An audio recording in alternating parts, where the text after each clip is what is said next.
Hello دوستو، السلام علیکم رحمۃ اللہ وبرکاتہ۔ الحمدللہ آپ لوگ اچھے ہوں گے۔ میرا نام تو جانتے ہیں آپ لوگ، صدام حسین ہے۔ آ جاؤ، کدھر جا کیوں ڈریں گے ہم؟ قرآن کی پہلی دوسری سورہ گائے کے نام سے ہے۔ گائے کا ذکر آیا ہے لیکن وہ الگ انداز میں آیا ہے۔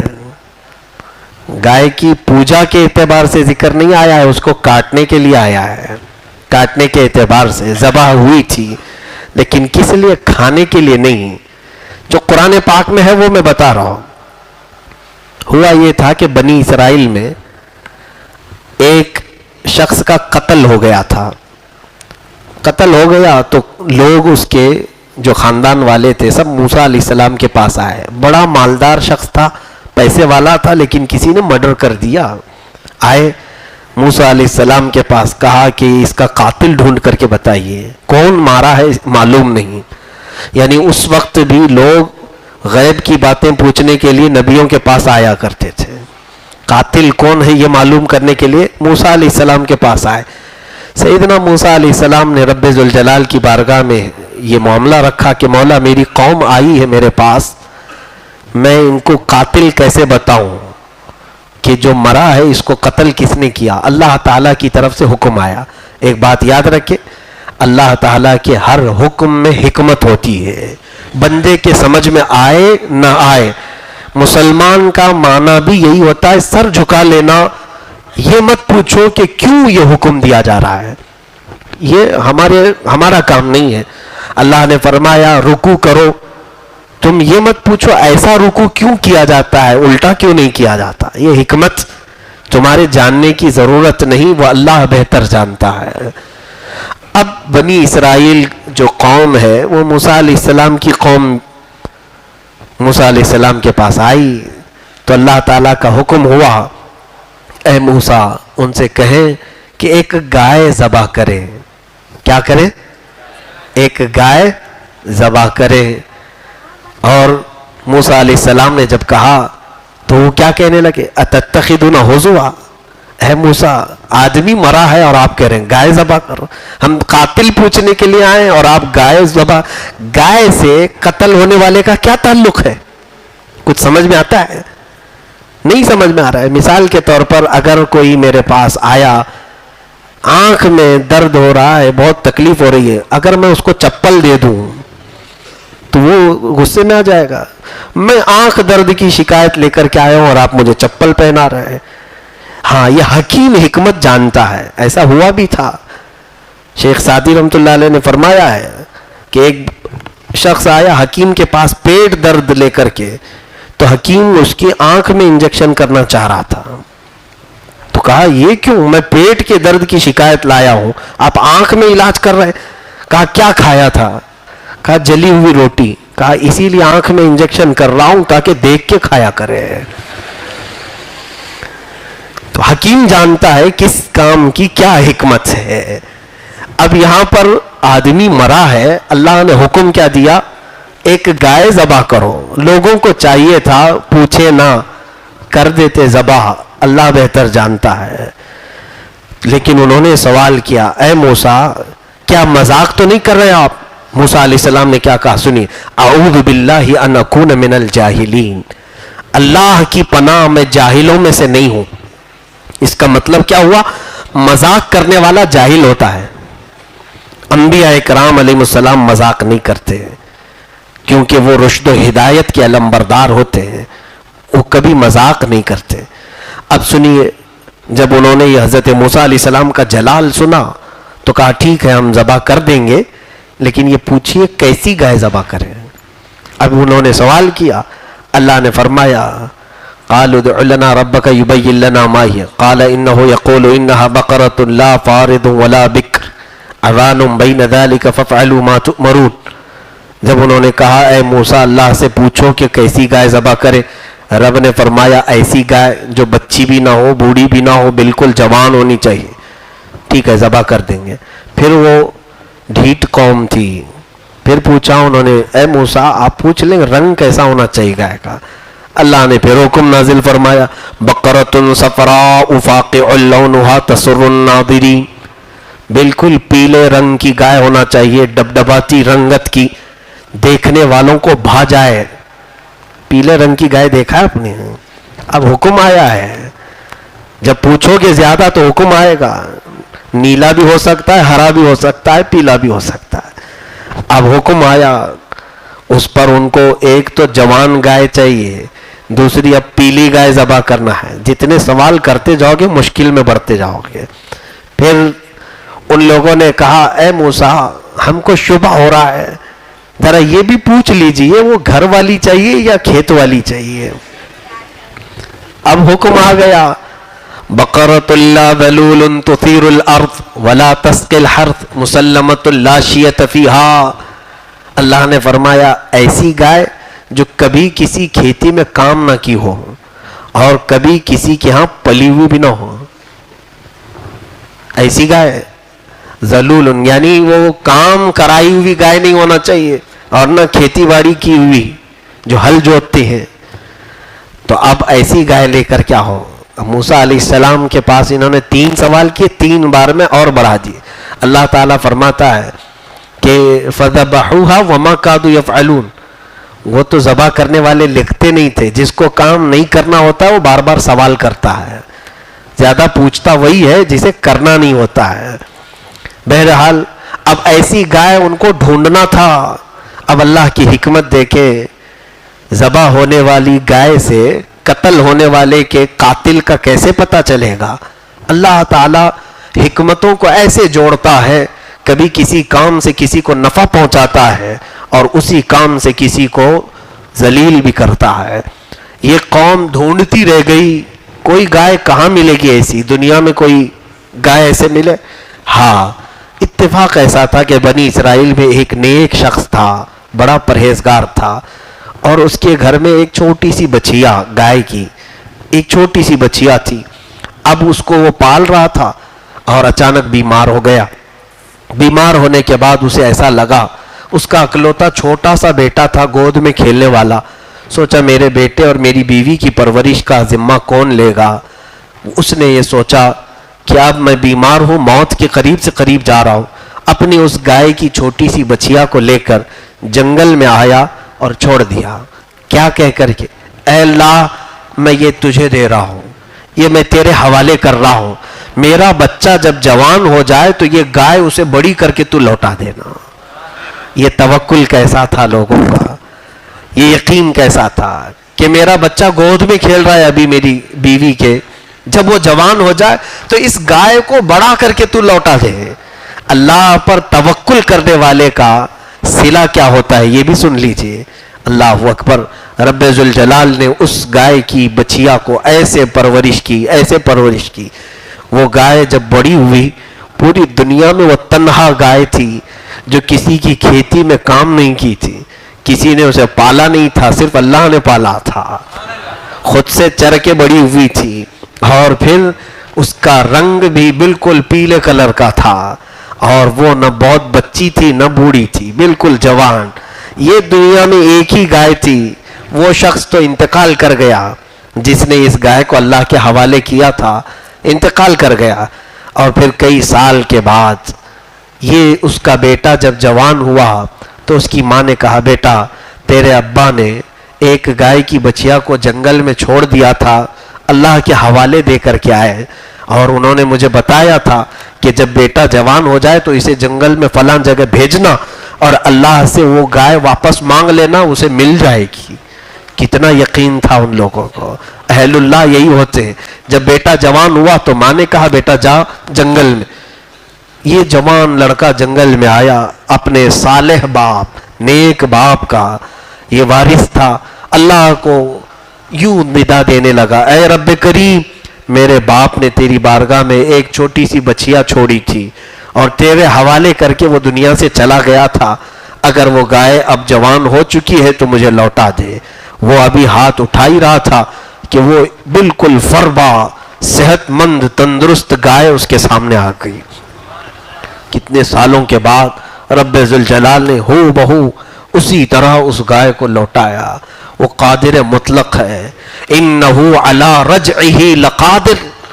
اللہ فرماتا ہے بے شک وہ لوٹانے پر قادر ہے، قدرت رکھتا ہے. بندے کو یقین ہونا چاہیے.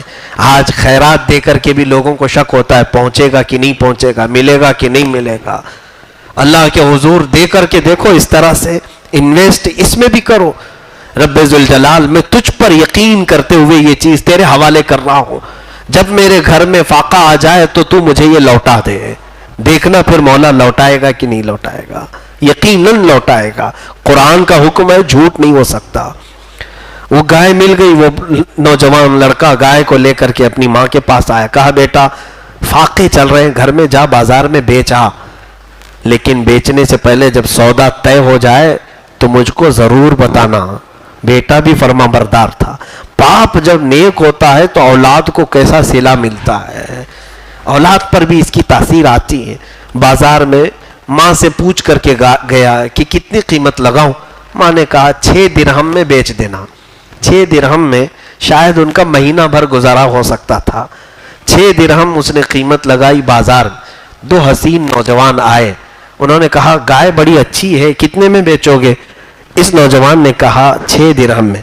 بھاؤ تاؤ ہوتا ہے نا، تو سامنے والوں نے کہا ہم 12 میں خریدیں گے، دو گے؟ گاہک کم میں پوچھتا ہے کہ زیادہ میں؟ کم میں پوچھتا ہے. لیکن اس نوجوان بچے سے ڈبل میں پوچھ رہے ہیں خریدار. کوئی ایسا ہوتا جو لالچ بھری ہو، جلدی سے اسے پکڑا کر کے 6 اپنے رکھ لیتا، 6 ماں کو دے دیتا. لیکن اس بچے نے کہا نہیں، میں پہلے اپنی ماں سے پوچھ کے آؤں گا. ماں نے 6 درہم میں بیچنے کے لیے کہا تھا، اب تم 12 درہم لگا رہے ہو، میں پہلے بار پوچھ کر کے آؤں گا. آیا اور کہا ماں میں تو 6 میں بیچنے کے لیے نکالا ہوں گائے کو، لیکن خریدار 12 میں پوچھ رہے. ماں نے کہا چلو ٹھیک ہے، اب 12 میں اس کی قیمت لگا دو.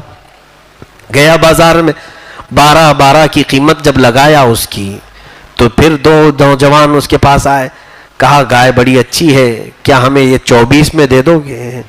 ڈبل کر دیا انہوں نے. اس بچے نے کہا نہیں، میں پہلے اپنی ماں سے پوچھ کر کے آؤں گا اور اس کے بعد پھر بیچوں گا. ماں کے پاس پھر آیا اور کہا عجیب حال ہے ماں، میں 12 میں بیچنا چاہتا ہوں لیکن خریدار 24 میں پوچھ رہا ہے. ماں نے کہا بیٹا وہ عام خریدار نہیں ہے، شاید اللہ کی طرف سے بھیجا ہوا کوئی فرشتہ ہے. اس بار آئے تو اسے پکڑ لینا اور پوچھ لینا اس گائے کی میں کیا قیمت لگاؤں، آپ ہی بتا دیں. وہ یہ اہل اللہ تھے، اللہ والے لوگ، وہ جانتے تھے. اس بار جب یہ نوجوان بازار میں آیا تو پھر وہ خریدار آئے، نوجوان انسانی شکل میں. تو اس نوجوان بچے نے ان کو پکڑ لیا اور کہا میری ماں نے بتایا ہے کہ اب آپ ہی اس کی قیمت بتا دیں. انہوں نے کہا اے بندے ہم اللہ کی طرف سے آئے ہوئے ہیں، اس گائے کی قیمت 6 درہم 12 درہم نہیں، تو ابھی انتظار کر. ایک قوم آئے گی اس گائے کو ڈھونڈتے ڈھونڈتے، ان کی سخت ضرورت ہے اس گائے کی، ان کی سخت ضرورت ہے اس گائے کی، تو قیمت کیا لگاؤں؟ انہوں نے کہا قیمت میں تم کہنا اس گائے کی کھال چھیل کر کے اس کی کھال میں جتنا سونا اور چاندی بھر جائے وہ اس کی قیمت ہے. تو اس نوجوان نے کہا اتنی قیمت دیں گے؟ وہ کہاں دیں گے، ضرور دیں گے. وہ غائب ہو گئے. یہ نوجوان بازار میں تھا، وہ بنی اسرائیل جنہوں نے پوچھ پوچھ کر کے ایسی گائے بنا لی تھی، پیلی چاہیے اور کھیتی باڑی کی ہوئی چاہیے کہ نہیں چاہیے. اب جب آئے پوری دنیا کی چھان مار کر ایک گائے انہیں نظر آئی. کہا بالکل وہی گائے ہے جس کا ذکر موسیٰ علیہ السلام نے فرمایا اور ان کے رب نے حکم دیا ہے. جلدی سے آ کر کے انہوں نے پوچھا کہ بچے گائے کتنی کی ہے؟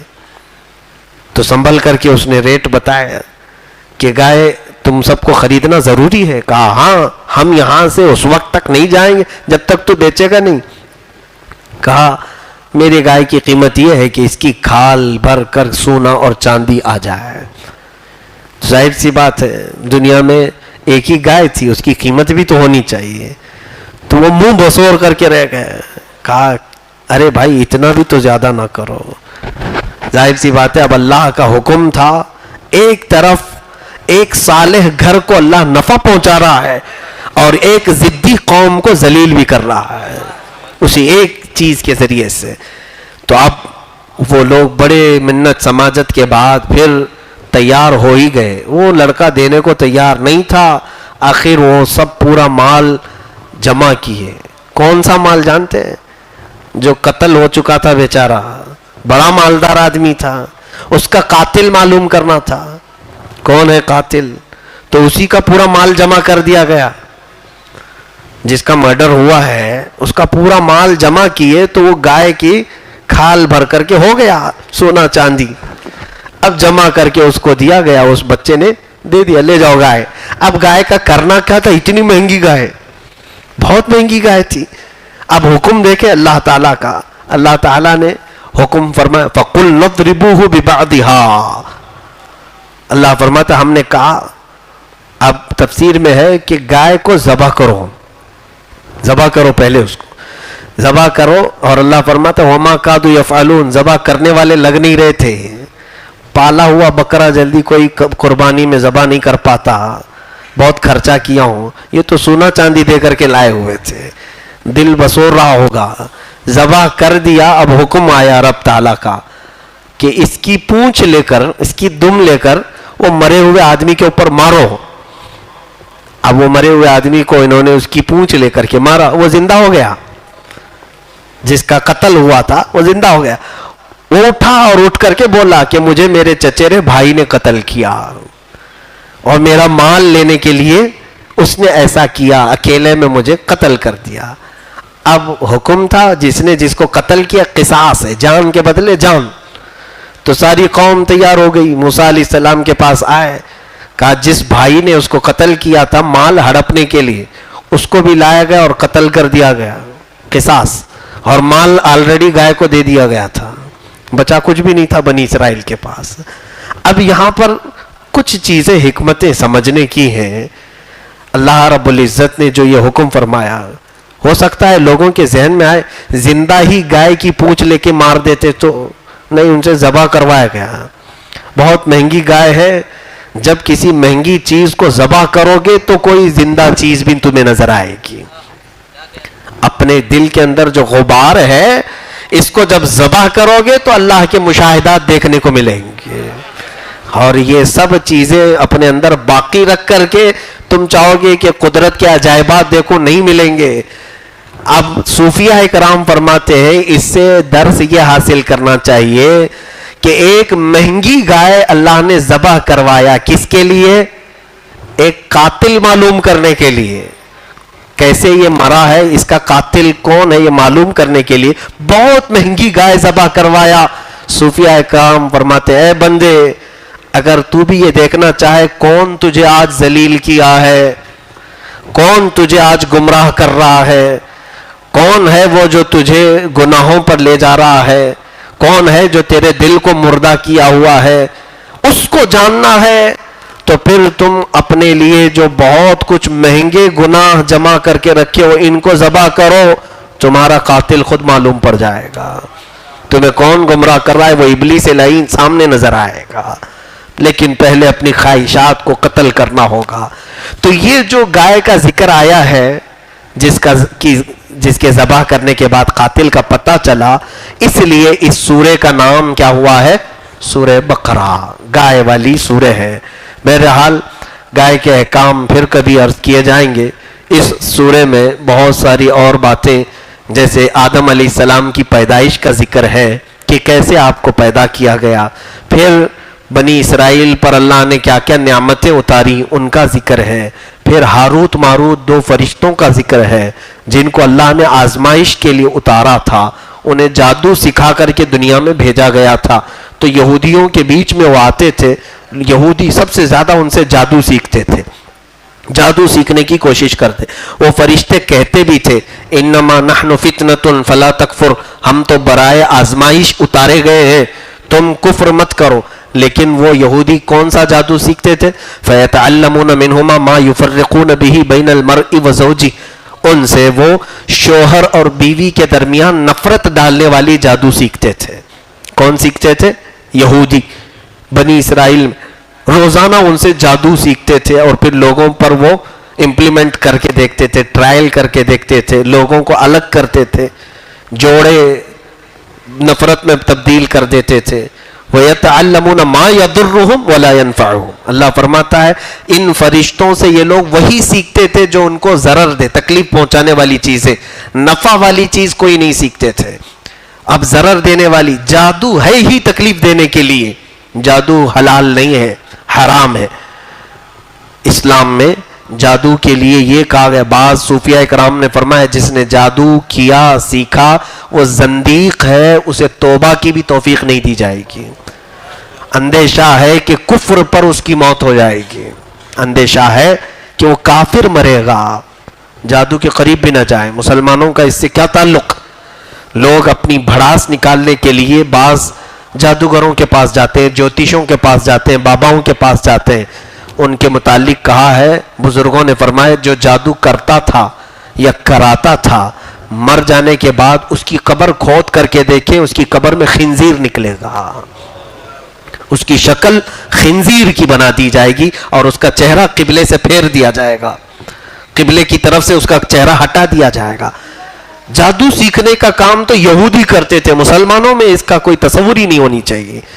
حضور پاک صلی اللہ علیہ وسلم پر بھی جادو کو آزمایا لوگوں نے, وہ بھی یہودی ہی تھے, یہودیوں نے اس طرح کے جادو کیے. تو یہ ہاروت ماروت کا ذکر آیا ہے قرآن پاک میں, جو 2 فرشتے اترے تھے, ان کا بڑا لمبا قصہ بیان کیا جاتا ہے, لیکن میں مختصر سی بات اتنی عرض کر رہا ہوں, باقی قصے کی صحت کے بارے میں ہمیں معلومات نہیں ہے. تو یہ جادو سکھاتے تھے, لیکن یہ کہہ کر کے سکھاتے تھے کہ ہم آزمائش کے لیے آئے ہیں تمہاری, تم میں سے کون ہم سے اچھی چیزیں لیتا ہے اور کون خراب چیزیں لیتا ہے.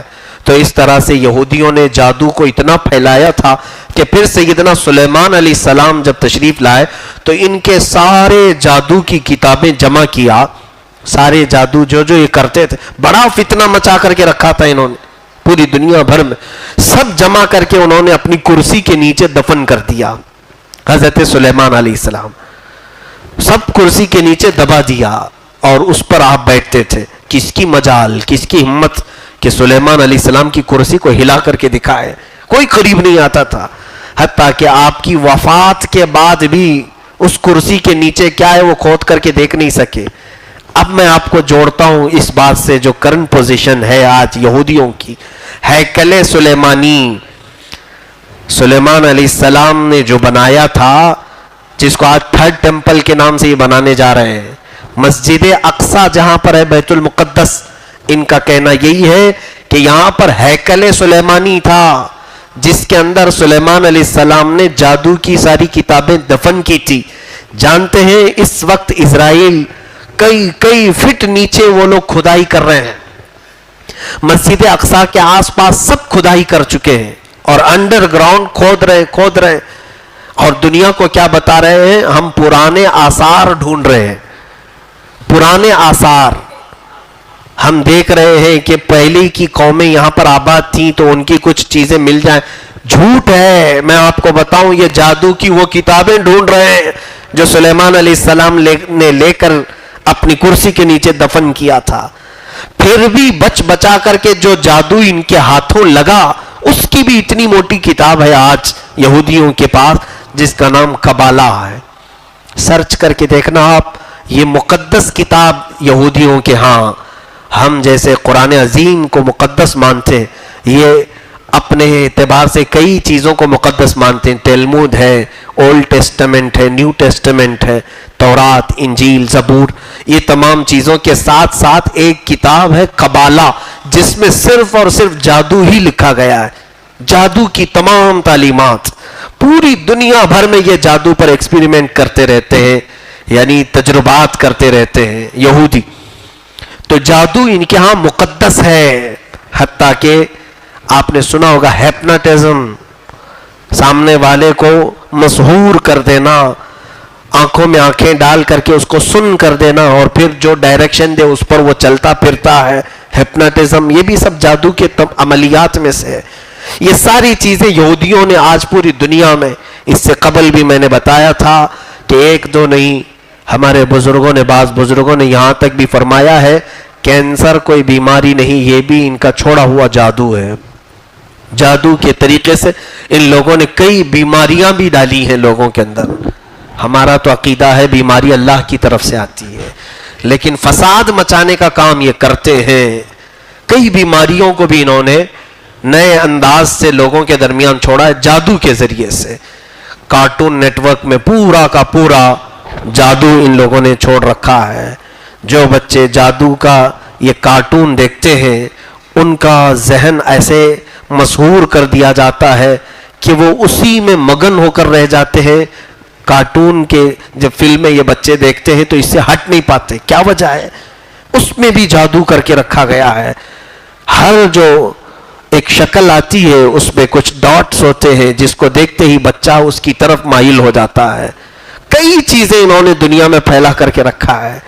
اسی لیے اللہ رب العزت نے 2 سورتیں اتاری ہیں، قل اعوذ برب الفلق، قل اعوذ برب الناس. یہ دونوں سورے انہی شیطانوں سے بچنے کے لیے ہے. جادو، سحر، نظر بد، حسد، ان تمام چیزوں سے بچنے کے لیے.